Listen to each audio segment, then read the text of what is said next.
तेव्हाच उंदीर मामा समोर नागोबा आला आणि त्याला घाबरून उंदीर मामाचा पाय घसरला आणि गणपती बाप्पा खाली पडला. धडाम. ते बघून तर चांदोबाला हसू आवरेना.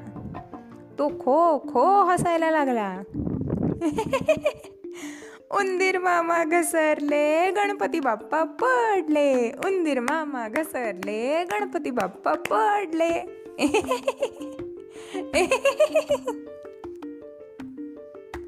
आता मात्र गणपती बाप्पाला खूपच राग आला आणि त्यांनी चांदोबाला शाप दिला. म्हणजेच शिक्षा सुनावली. चांदोबा, तुला तुझ्या रूपाचा गर्व आहे ना? तुला असं वाटतं ना की तू खूप सुंदर दिसतोस? जा, मी